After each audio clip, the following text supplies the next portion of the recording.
कृषि दर्शन, कृषि दर्शन, कृषि दर्शन, कृषि दर्शन, कृषि दर्शन, कृषि दर्शन। किसान भाई बहनों को झुमकी बहन का तहे दिल से जोहार और साथ ही साथ गंदरू भाई की तरफ से भी किसान भाइयों को नमस्कार। आप सभी का इस कार्यक्रम में स्वागत है। तो गंदरू भाई लिए चलते हैं अपने किसान भाई बहनों को कृषि समाचार की ओर। बिल्कुल, चलिए। तो आइए देखते हैं किसान भाइयों कृषि समाचार। नमस्कार, कृषि समाचार में आपका स्वागत है। मैं हूँ शशि। आइए देखते हैं आज कृषि समाचार में क्या है खास। गढ़वा के मछली पालकों के निजी जमीन पर अनुदानित तालाब निर्माण की है योजना। बीएयू में न्यूट्रिएंट एक्सपर्ट प्रणाली पर कार्यशाला का आयोजन। झाड़ीदार फ्रेंच बीन के बेहतर उत्पादन के लिए लगाएं उन्नत प्रभेद, पंत अनुपम। अब समाचार विस्तार से। केंद्र सरकार ने पूसा की तर्ज पर झारखंड में देश का दूसरा कृषि अनुसंधान केंद्र स्थापित करने का निर्णय लिया है। राज्य सरकार की ओर से इसके लिए करीब 1000 एकड़ जमीन उपलब्ध करा दिया गया है। केंद्रीय कृषि मंत्री राधा मोहन सिंह ने पिछले दिनों रांची में मुख्यमंत्री रघुवर दास और अन्य वरीय अधिकारियों के साथ बैठक करने के बाद इसकी जानकारी दी। तो आज की बैठक का सबसे बड़ा लाभ ये हुआ कि सारे अधिकारी और मुख्यमंत्री जी भी थे और इन योजनाओं में तेजी आएगी और अगले 2 महीना चुनौती है सरकार के लिए और मैं समझता हूँ कि इस चुनौती का लोग सामना करेंगे और तेजी से कृषि के क्षेत्र में विकास के लिए काम करेंगे। और मुख्यमंत्री जी ने उसके लिए 1000 एकड़ जमीन दी है बरही हजारीबाग रोड पर और अगले सप्ताह हमारी टीम आएगी और मार्च में किसी भी समय उसका शिलान्यास होगा। वो पूर्वी 6 राज्यों के लिए एक प्रकार से कृषि के क्षेत्र में क्रांति लाने वाला संस्थान बनेगा और आज की सबसे बड़ी उपलब्धि मैं इसको मानता हूँ। गढ़वा जिला मत्स्य पदाधिकारी सह मुख्य कार्यपालक पदाधिकारी कार्यालय द्वारा गढ़वा जिला के मत्स्य कृषकों को उनके निजी जमीन पर अनुदान पर तालाब निर्माण की योजना चलाई जा रही है। 1 एकड़ में तालाब निर्माण के लिए मॉडल इकाई लागत 3 लाख रुपए है। इसमें लाभुकों को 80% अनुदान की सुविधा मिलेगी। शेष राशि लाभुकों को स्वयं वहन करना होगा। आवेदन देने की अंतिम तारीख 2 फरवरी 2015 है। पिछले दिनों बिरसा कृषि विश्वविद्यालय में न्यूट्रिएंट एक्सपर्ट प्रणाली और टिकाऊ पोषक तत्व प्रबंधन पर विषय पर एक कार्यशाला का आयोजन किया गया। इस अवसर पर बीएयू के कुलपति डॉक्टर जॉर्ज जॉन ने कहा कि मक्का और गेहूं के अलावे स्थान विशेष पर आधारित धान फसल के लिए एक्सपर्ट प्रणाली का विकास करके द्वितीय हरित क्रांति को सफल बनाया जा सकता है। आईपीएनआई के निदेशक डॉक्टर कौशिक मजुमदार ने बताया कि मृदा विज्ञान एवं कृषि रसायन विभाग, बीएयू रांची, अंतर्राष्ट्रीय पौध पोषण संस्थान, दक्षिण एशिया और सिमिट मैक्सिको के साझा प्रयास से न्यूट्रिएंट एक्सपर्ट प्रणाली नामक सॉफ्टवेयर का विकास किया गया है। जो किसान इस मौसम में मक्का की खेती करना चाहते हैं वो प्रति हेक्टेयर 90,000 पौधा लगाने का प्रयास करें। इसके लिए कतार से कतार के बीच 60 सेंटीमीटर और पौध से पौध के बीच की दूरी 20 सेंटीमीटर रखें। झारखंड के जो किसान इस मौसम में मकई की खेती करने जा रहे हैं वो इसके बेहतर उत्पादन के लिए बुआई के 1-2 दिन बाद एट्राजिन दवा से बने घोल का खेत में छिड़काव करें। इस मौसम में प्रति हेक्टेयर 90,000 पौधा उगाना मक्का के फसल उत्पादन का आधार है। किसान भाई जो भी रबी मक्का की खेती करना चाहते हैं उनको ये ध्यान रखना चाहिए कि वो हाइब्रिड किस्मों का प्रयोग करें। पौध संख्या कम से कम 90,000 होनी चाहिए। जहां खरीफ में वो 66,000 पौधा रखते हैं, रबी में उनको चाहिए कि 90,000 पौधा जरूर रखें, तभी उनको अच्छा उत्पादन प्राप्त होगा। इसके लिए किसान भाइयों को 60 सेंटीमीटर की दूरी पे क्यारी खोलनी चाहिए तथा 20 सेंटीमीटर दूरी पे पौधा लगाना चाहिए, तो उनको 90,000 पौधा आसानी से पर हेक्टेयर प्राप्त हो जाएगा। किसान भाइयों को खरपतवार की समस्या के लिए एट्राजिन का प्रयोग करना चाहिए। एट्राजिन नामक केमिकल का बुआई करने से 1 से 2 दिन बाद 2 केजी प्रति हेक्टेयर की दर से 700 से 800 लीटर पानी में घोल के अगर वो किसान भाई भूमि पर छिड़काव कर देते हैं तो उनको खरपतवार की समस्या से निजात मिलेगी और किसान भाइयों को अच्छा उत्पादन प्राप्त होगा।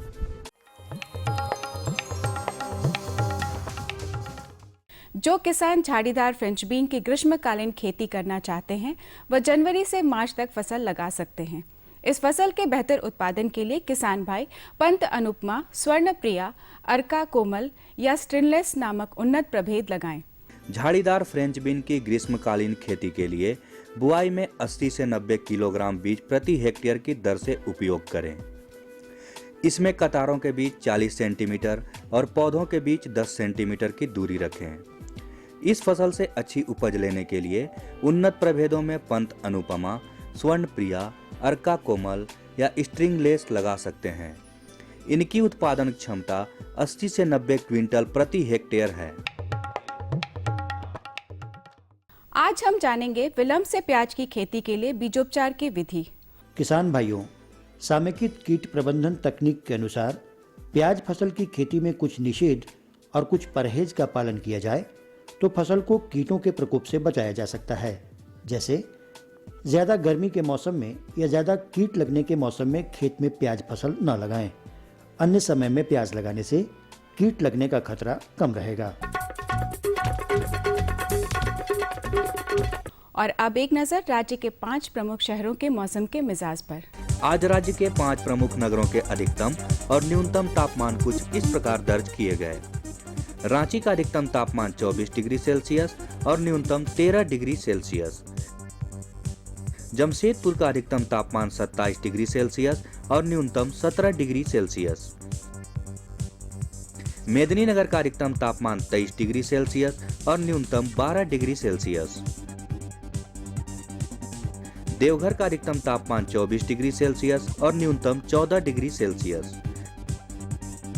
वहीं धनबाद का अधिकतम तापमान 27 डिग्री सेल्सियस और न्यूनतम 16 डिग्री सेल्सियस दर्ज किया गया।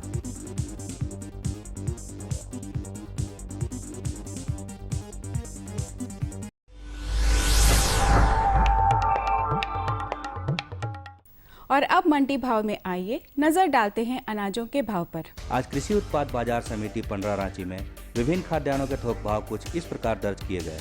चावल मोटा 2050 रुपए से 2250 रुपए, चावल मध्यम 2450 रुपए से 2650 रुपए, चावल उत्तम 3600 रुपए से 4400 रुपए, गेहूं 1650 रुपए से 1850 रुपए, चना 3150 रुपए से 3450 रुपए, दाल अरहर 6700 रुपए से 7250 रुपए, दाल मसूर 6550 रुपए से 7050 रुपए, दाल चना 3400 रुपए से 3900 रुपए, सरसों तेल 8800 रुपए से 9650 रुपए, चीनी 3100 रुपए से 3300 रुपए, आलू 900 रुपए से 1600 रुपए और प्याज 1700 रुपए से 2400 रुपए प्रति क्विंटल रहा।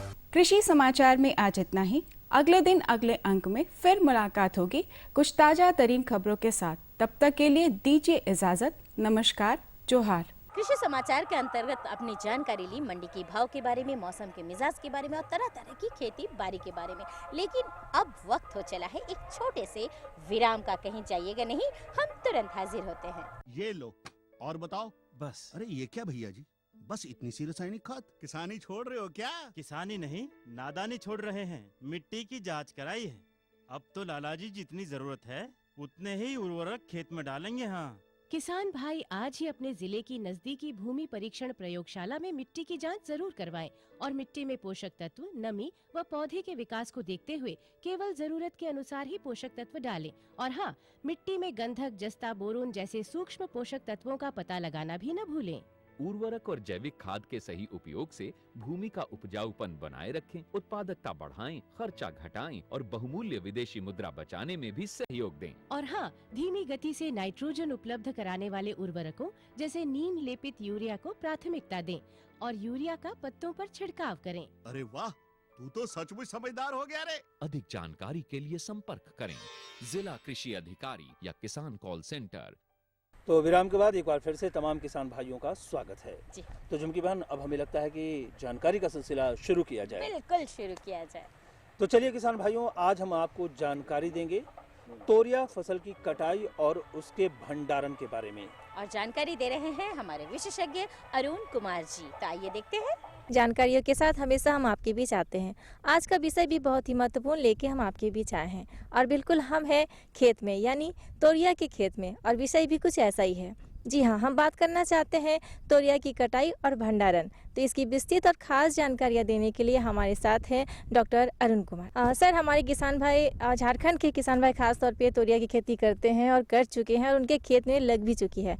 तो जानना चाहेंगे हमारे किसान भाई हम कि उनकी कटाई और उनका भंडारण में किन किन बातों का ध्यान रखें। तोरिया की खेती जो है किसान भाई झारखंड में प्रायः करते हैं और ये तोरिया की खेती अपलैंड कंडीशन में जो टाण ज़मीन है उसमें करते हैं लोग, और ख़ासकर वहाँ पे जहाँ पे कि मड़ुआ की खेती लोग करते हैं खरीफ में, वैसे खेत में तोरिया की खेती करते हैं। रेनफेड कंडीशन में करते हैं, मतलब कि जिनके पास सिंचाई की सुविधा नहीं है वो लोग तोरिया की खरीफ की फसल काटने के बाद तुरंत तोरिया की सोइंग कर देते हैं।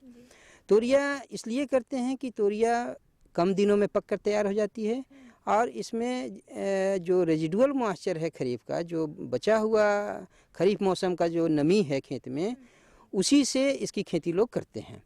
क्योंकि ये जल्दी पक कर तैयार हो जाता है इसलिए इसकी वाटर रिक्वायरमेंट भी कम होती है, और चूँकि खेत में ज़्यादा देखभाल की ज़रूरत नहीं पड़ती है तोरिया की, इसलिए ये तोरिया की फसल लोग सितंबर के प्रथम या दूसरे पखवाड़े में लगा देते हैं। और जो किसान भाई भी सितंबर के फर्स्ट या सेकेंड वीक में लगाए होंगे उनकी फसल पककर तैयार हो गई होगी, या कुछ देर से भी जो सितंबर एंड में या अक्टूबर के फर्स्ट वीक में लगाए होंगे वो उनकी फसल पकने वाली हो। तो ऐसे परिस्थिति में क्या है कि उनको उसकी कटाई की बात आती है, तोरिया की फसल को किस स्टेज में काटें हैं। तो आपको मैं बताना चाहूँगा कि तोरिया की फसल जब ये फलियाँ जब 75% फलियाँ हल्के सुनहले रंग की जब हो जाती हैं तो उस परिस्थिति में तोरिया की कटाई करनी चाहिए, क्योंकि बहुत ज़्यादा ओवर मैच्योर हो जाने के बाद जब ज़्यादा पक जाते हैं तो खेतों में इसकी दाने झड़ने की संभावना होती है, जिससे कि उनके उपज पर प्रतिकूल प्रभाव पड़े। इसलिए पर्याप्त नमी रहे, और जिसकी पहचान यही है कि फलियाँ 75% फलियाँ जो हैं कि सुनहले रंग की हो जाएं, उस परिस्थिति में कटाई कर देनी चाहिए। लेकिन डॉक्टर साहब, जहाँ बात यहाँ आती तैयार जब हो जाती है फसल तो किसान भाई उसको काटने में लगे रहते हैं। बात आती है महत्वपूर्ण कि उसका भंडारण कैसे किया जाए। बहुत ही महत्वपूर्ण होता है कि इतने परिश्रम का फल को कैसे संजो के रखा जाए। देखिए, इसकी कटाई के बाद जो प्रमुख ऑपरेशन है इसकी थ्रेसिंग है। थ्रेसिंग है यानी कि गहाई करने के बाद इसको ओसाने का मतलब है कि बीज को और भी कचड़ों से साफ कर लेना, और साफ करने के बाद बीज का भंडारण करना। ठीक है, तो कटाई के बाद मैं आपको बता दूं कि इसको बंडल बना करके साफ सुथरे थ्रेसिंग फ्लोर पे खलिहान में रखना चाहिए। 1 सप्ताह तक इसके बंडल को रखना चाहिए, जिससे कि पर्याप्त अच्छी तरह से ये इसके पौधे सूख जाएं। सूखने के बाद इसको जो परंपरागत तरीके हैं, या तो डंडों से पीटकर या बैलों से या ट्रैक्टर से इसकी गहाई की जाती है, और गहाई करने के बाद बीज को अच्छी तरह से इसके भूसों से अलग करके और इसकी भंडारण करते हैं। अब रही बात भंडारण के लिए क्या उचित पर्याप्त नमी, भंडारण एक अच्छे तरीके से करने का मतलब होता है कि इसके बीजों में, इसके दानों में नमी की मात्रा पर्याप्त हो। अगर ज़रूरत से ज़्यादा नमी होगी तो इसमें स्टोरेज के समय कुछ फफूंद लग सकते हैं, भंडारण में फफूंद लग सकते हैं।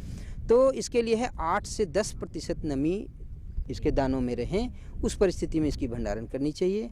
भंडारण सूखे जगह पे और अच्छे से बोरों में पैक करके, या सीड बीन आता है जो किसान भाई परंपरागत तरीके से झारखंड में करते हैं, बोरे में भर के इसको रख देते हैं, और ज़मीन से ऊंची जगह पे रखना चाहिए। कहने का मतलब कि डायरेक्ट जो फर्श के कांटेक्ट में नहीं रहना चाहिए बोरों को, अगर बोरे में भर के रख रहे हैं तो, बल्कि उसको किसी पटरी पे या ज़मीन से ऊपर किसी पटरे पे रखना चाहिए, जिससे कि नीचे से सीलन नहीं आए। इसमें सीलन आने से इसके दाने में नमी की मात्रा बढ़ जाती है, जिससे कि फफूंद लग सकते हैं, फंगस लग सकते हैं, जो कि उसके क्वालिटी को डिटेरिएट कर देते हैं। तो इसके भंडारण के लिए सबसे उचित तरीका है आपका कि इसको अच्छी तरह से सुखा करके, गहाई के बाद अच्छी तरह से सुखा करके, और इसको सीड बीन में रखें, जो कि किसी ड्रम को ही सीड बीन बोलते हैं हम लोग। तो स्टील का हो या टीने का हो, उसमें इसको भंडारण करना चाहिए। बीच बीच में क्या करते हैं कि जब धूप अच्छा हो तो इसके बीज को निकाल करके अच्छी तरह से सुखा लेनी चाहिए, जिससे कि कोई फंगस ग्रोथ न हो। डॉक्टर साहब, हम आपसे ये भी जानना चाहेंगे कि किसान भाई इसका तैयार भी कर लिए, कटाई भी हो गई, भंडारण के लिए उचित व्यवस्था के साथ रख भी लिए। अब आती है कि हमारे झारखंड के किसान भाइयों को तोरन से किस तरह की संभावनाएं हैं, किस तरह का मुनाफा हो पा रही है और कितने किसान भाई इससे ज़्यादा लाभ पा रहे हैं। जो झारखंड का स्थिति है, यहाँ पे रेनफेड एरिया ज़्यादा है, यानी कि वर्षा आधारित खेती ज़्यादा होती है। वर्षा आधारित खेती और रबी में सिंचाई की सुविधा का कमी है झारखंड में। तो ऐसी परिस्थिति में जहाँ की खरीफ की फसल, जब जो लोग भी जो तोरिया की खेती अपलैंड में करते हैं, हम टाण ज़मीन में करते हैं, तो टाण ज़मीन में एक तो कि टाण ज़मीन है, दूसरा कि यहाँ रबी में सिंचाई का साधन का अभाव है।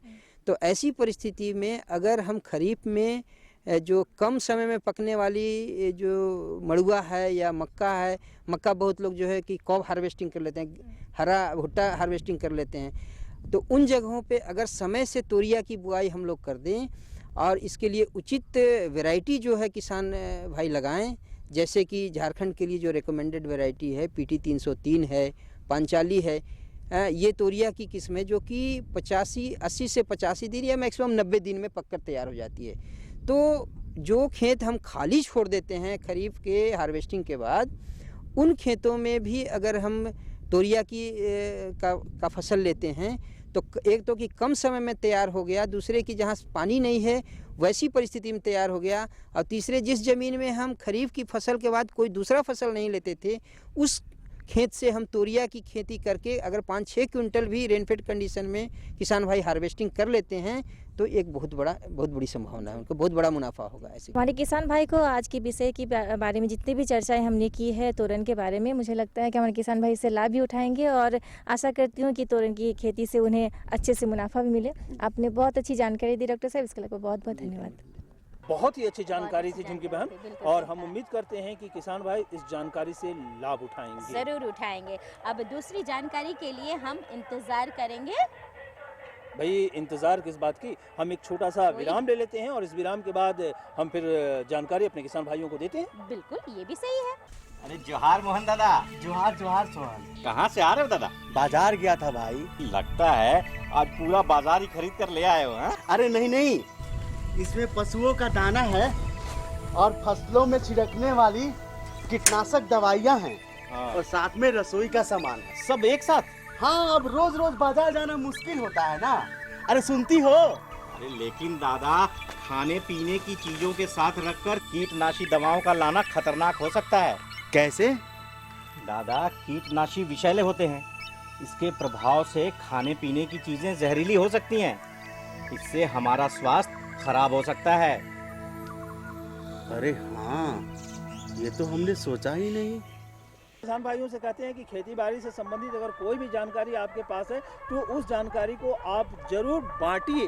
बिल्कुल सही। और दूसरे के पास अगर जानकारी है तो उनसे प्राप्त भी कीजिए, और हम तो जानकारी देते ही रहते हैं। बिल्कुल। तो ये बुधना का समस्या का बिल्कुल बिल्कुल हम किसान भाइयों को ये बता दें कि बुधना जो जानकारी लेना चाहता है वो जानकारी ये है कि अगर आप सब्जी फसल का उत्पादन कर रहे हैं, सब्जी फसल उगा रहे हैं, तो उनमें किन सूक्ष्म पोषक तत्वों की आवश्यकता होती है, यानी सूक्ष्म पोषक तत्वों का प्रबंधन कैसे करना है, इन तमाम बातों की जानकारी हम अपने किसान भाइयों को उपलब्ध करा देते हैं। बिल्कुल, और जानकारी दे रहे हैं हमारे विशेषज्ञ डॉक्टर SK नायक जी। तो आइए ध्यान से देखिए और सुनिए। किसान भाइयों, कृषि दर्शन की टीम आज हाट पलांडू में है और आज हमारे साथ बातचीत करने के लिए यहीं के एक वैज्ञानिक डॉक्टर SK नायक, ये हमें जानकारी देंगे सब्जियों में सूक्ष्म पोषक तत्व की वैज्ञानिक प्रबंधन कैसे की जाए। सबसे पहले हमारे किसान भाइयों को बताइए कि यहाँ दो बातें हैं, एक सूक्ष्म पोषक तत्व, पोषक तत्व भी। तो सबसे पहले बताइए पोषक तत्व क्या है, इसके बाद हम सूक्ष्म पोषक तत्व की बात करें। हाँ, जैसे कि पोषक तत्व जो हम आप बता रहे हैं, 16 पोषक तत्व कोई भी पौधा के लिए चाहिए। जैसे भरण पोषण के लिए हमें भी चाहिए कुछ पोषक तत्व, जैसे चाहिए आदमी के लिए भी चाहिए, तो पौधा के लिए 16 पोषक तत्व होता है। इसमें जो है हमारा जो सूक्ष्म पोषक तत्व है कि उसमें है आयरन है, मैंगनीज है, कॉपर है, जिंक है, बोरन है, मॉलिब्डेनम है, ये मतलब कम मात्रा में चाहिए। और जो पोषक तत्व है जो कि है नाइट्रोजन है, फास्फोरस है, पोटासियम है, कैल्शियम है, मैग्नीशियम है, सल्फर है और जो है कार्बन है, हाइड्रोजन है, ऑक्सीजन है। ये सभी मिला के हमारा 16 पोषक तत्व पौधा के लिए चाहिए। कुछ कम मात्रा में चाहिए, कुछ ज़्यादा मात्रा में चाहिए। जो पोषक तत्व है वो थोड़ा सा ज़्यादा मात्रा में चाहिए और जो सूक्ष्म पोषक तत्व है वो कम मात्रा में चाहिए। वो थोड़ा सूक्ष्म पोषक तत्व का उसका रोल होता है कि उसमें हमारा जो टेस्ट होता है, कोई भी सब्जी का टेस्ट अगर अच्छा नहीं लग रहा है या कम लग रहा है तो उसमें उसका कमी होता है, उसका सही मात्रा में पौधा नहीं ले पाता है तो उसका टेस्ट घट जाता है या उसका जो साइज में कम या उसका गड़बड़ दिखता है, उसका टेढ़ा या मेढ़ा हो जाता है, कलर में डिफरेंस होता है। तो ये सभी सूक्ष्म पोषक तत्वों का रोल होता है। और जो मुख्य पोषक तत्वों का जो उसका काम होता है कि उसमें बढ़वार में हेल्प करता है और बड़ा साइज उसका जो ग्रोथ है, मतलब उसका वेजिटेशन जो लीफ है उसका अच्छा बड़ा करता है और साइज में भी बड़ा करता है। झारखंड की जो मिट्टी है वो अम्लीय है, तो इस अम्लीयता से किसान भाई कैसे निजात पाए? जैसे कि पूरे अगर झारखंड का हम देखेंगे, यहाँ का 90% जो ज़मीन है अम्लीय मिट्टी। अम्लीय मिट्टी का मतलब हो जाता है कि उसका पीएच, एक पीएच का एक मान होता है, वो पीएच का है वो कम है, मतलब 5 से यहाँ ज़्यादातर है आसपास है 5.5 के आसपास है। 4.5 से लेके 5.5 के बीच पूरे झारखंड का जो मिट्टी है उसी रेंज में पाया जाता है। और यहाँ हर साल आपको किसान भाइयों को चूना का ज़रूरत पड़ता है, हर साल आपको डालना है। बहुत लोग नहीं डाल पाते हैं लेकिन चूना बहुत ज़रूरी होता है। अम्लीय मिट्टी में चूना डालने से हमारा जो भी पोषक तत्व है मिट्टी में उसको उपलब्ध होता है, मतलब पौधा के पास उपलब्ध होता है। अगर हम चूना नहीं डालते हैं तो जो भी है मिट्टी में जो भी पोषक तत्व है वो ऐसा सच रह जाता है और पौधा के पास नहीं पहुंचता है। तो चूना बहुत ज़रूरी होता है। जब बारिश का पहला बारिश होता है उस टाइम में उसमें चूना प्रयोग किया जाता है। चूना प्रयोग करने से फिर उसके बाद हम कोई भी फसल ले पाते हैं। तो ये जैसे आप बता रहे हैं कि ये पूरे अम्लीय मिट्टी में ये पोषक तत्व की कमी दिखती है, तो पहले चूना का प्रयोग बहुत ज़रूरी होता है। फिर उसके बाद उसका प्रबंधन का ज़रूरत पड़ता है, उसका फोलियर एप्लीकेशन किया जाता है। अगर उसका कमी फिर दिखता है तो फोलियर एप्लीकेशन से द्वारा उसका जैसे कोई भी अगर हम सब्जी खेती करते हैं, सब्जी खेती अगर लगाते हैं तो पहले किसान भाई उसका तरीके से करता है। पहले उसका कल्टीवेशन उसका हल चलाता है, ज़मीन तैयारी करता है, उसके बाद उसमें खाद वगैरह डालता है और उसके पश्चात बहुत किसान भाइयों को सूक्ष्म पोषक तत्व का मालूम नहीं होता है। हाँ ठीक है, वो लोग नाइट्रोजन, फास्फोरस, पोटास डाल देते हैं तो वो वाला डीएपी यूरिया से उसको मिल जाता है, लेकिन जो सूक्ष्म पोषक तत्व है वो नहीं डाल पाता है। वो की है बोरन का, उसके बाद है जिंक है। ये दो चीज़ बहुत ही महत्वपूर्ण होता है, सभी सब्जी के लिए महत्वपूर्ण है। और कैल्शियम का, मैग्नीशियम का यहाँ बहुत कमी है, वो भी किसान भाइयों को जानकारी नहीं हो पाता है। तो इसके लिए पहले हम आते हैं बोरन के लिए। कोई भी हम सब्जी लेते हैं, पहले हम लेते हैं फूल गोभी। अभी जो विंटर महीने में मतलब शीतकालीन में जो सब्जी होता है फूल गोभी में आप जब देखते हैं कि फूल गोभी में छितर जाता है और उसमें जो धब्बा आ जाता है, ब्राउन का एक धब्बा आ जाता है, तो उसका कारण होता है कि बोरन की कमी। और जो फसल है कि जैसे मिर्चा में उसमें अगर कलर उसका जैसे है कि पीला टाइप का हो जाता है, फल में कलर डिफरेंस हो जाता है, जैसे कलर आना चाहिए ऐसे कलर नहीं आता है, उसका थोड़ा सा अलग कलर हो जाता है, तो ये बोरन की कमी होता है। अगर कहीं आपका फल फट जा रहा है, कोई भी अगर टमाटर या उसमें टमाटर हो रहा है लेकिन वो फट जा रहा है, तो उसका कारण है कि बोरन की कमी होता है। तो यही सब अगर भिंडी में अगर देखते हैं, भिंडी अगर जैसे होना चाहिए सीधा होना चाहिए तब जाके आपका कोई भी कस्टमर लेगा। आप देखें बाज़ार में भी कुछ भिंडी सीधा नहीं हो के सब टेढ़ा मेढ़ा दिखता है, तो उसका भी कमी है कि बोरन की कमी से होता है। और ये बोरन ऐसा चीज़ है कि जब भी अगर स्वाद जो हम सब्जी में स्वाद अभी का जो सब्जी में स्वाद नहीं आता है, बहुत लोग बोलते हैं पहले बहुत स्वाद आता था, तो उसका भी ये कमी है, सूक्ष्म पोषक तत्व की कमी है। गोभी वर्गीय सब्जी हम लेते हैं, गोभी वर्गीय सब्जी के लिए बोरन की मात्रा के लिए जो है कि 20 ग्राम बोरिक एसिड, बोरन का जो खाद है तो उसका बोरिक एसिड से नाम मिलता है या सोलुबोर के नाम से मिलता है या बोरन 20 के नाम से मिलता है। तो इसका आप क्या करेंगे, 20 लीटर पानी ले लीजिए, उससे साथ ये जो 20 ग्राम बोरन का जो खाद मैंने बताया, जो 3 बोरिक एसिड या सोलुबोर या बोरन 20 उसको मिलाना होगा, 20 ग्राम मिलाना होगा, साथ ही 100 ग्राम यूरिया मिलाना होगा और इसमें थोड़ा सा जो शैम्पू उसमें मिलाना होगा, एक घोल बनाना होगा। शैम्पू इसलिए डालते हैं कि वो चिपक है। जब आप स्प्रे करते हैं पत्ता में जो पानी गिरता है वो टपक जाता है मिट्टी के। अगर ये डालने से, ये शैम्पू डालने से उसमें पत्ता में चिपकेगा, चिपकने से फिर ये पौधा के पास पहुंचेगा। और ये इसका मात्रा जो हमने बताया, इसको आपको 3 बार आपको छिड़काव करना है। ये बोरॉन के जो डोज हमने बताए आपको 3 बार छिड़काव करना है। उसका जो है छिड़काव करने का समय है जब आप रोपाई करते हैं, रोपाई के 10 दिन के बाद, रोपाई के 10 दिन के बाद छोड़ दीजिए। उसके बाद 10 दिन के अंतराल में आपको 3 बार करना है। मतलब महीने में 1 महीना जैसा आपका ये स्प्रे चलेगा।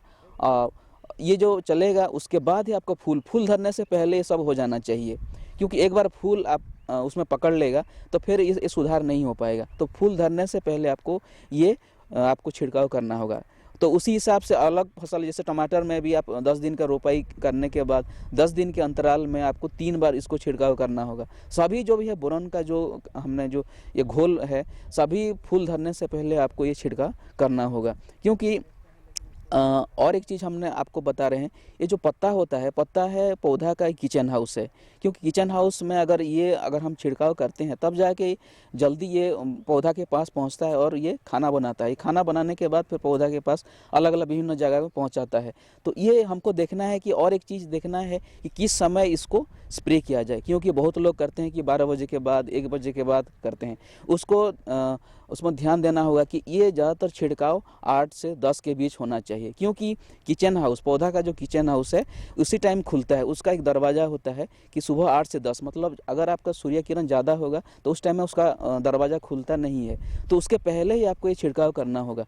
तो 8 से 10 या 4 बजे के बाद, शाम के 4 से 5 बजे के बाद, इस टाइम में उसका दरवाज़ा खुलता है। तो उसी दरवाज़ा जब खुलता है तो ये पौधा के पास पहुंचता है, उसका ज़्यादा फायदा होता है। सब्जियों में खासकर तक जो सूक्ष्म पोषक तत्वों की कितनी उपयोगिता है और इससे सब्जियों पर क्या असर पड़ता है और इससे क्या लाभ मिलता है अगर आप डालते हैं तो। डॉक्टर साहब, आप हमारे कार्यक्रम में, इसके लिए आपका बहुत बहुत धन्यवाद। धन्यवाद। चलिए, बहुत ही बढ़िया जानकारी। आइए हम बुधना से पूछ कैसा लगा? हाँ, बहुत अच्छा जानकारी मिला दादा। हाँ। इससे तो हमको फायदा होगा और किसान भाई लोग को भी फायदा होगा। हाँ, देखा विशेषज्ञ महोदय क्या बताए कि सूक्ष्म पोषक तत्व की अगर कमी है तो सब्जी में कौन कौन से रोग लग सकते हैं, उसमें क्या क्या समस्या उत्पन्न हो सकती है, ये तमाम बातों की जानकारी दे दी है। और हम उम्मीद करते हैं कि किसान भाई भी इस जानकारी को समझ गए होंगे और इससे लाभ उठाएंगे। चलिए झुमकी बहन, बिल्कुल जानकारी एक और देनी है, वो है हमारे पते की, ताकि अपने हमारे जो किसान भाई बहन है अपने सुझाव और समस्या हम तक लिख कर भेज सके। तो पता बता दें हम उनको। बिल्कुल, तो पता नोट कीजिए किसान भाइयों। हमारा पता है कार्यक्रम कृषि दर्शन, कृषि प्रकोष्ठ, द्वारा केंद्र निदेशक, दूरदर्शन केंद्र, रातू रोड, रांची। पिन संख्या है 834-001। तो हमें रहेगा आपके खतों का बेसब्री से इंतजार। तो किसान भाइयों, इसी के साथ हम सबों को दीजिए अनुमति। नमस्कार।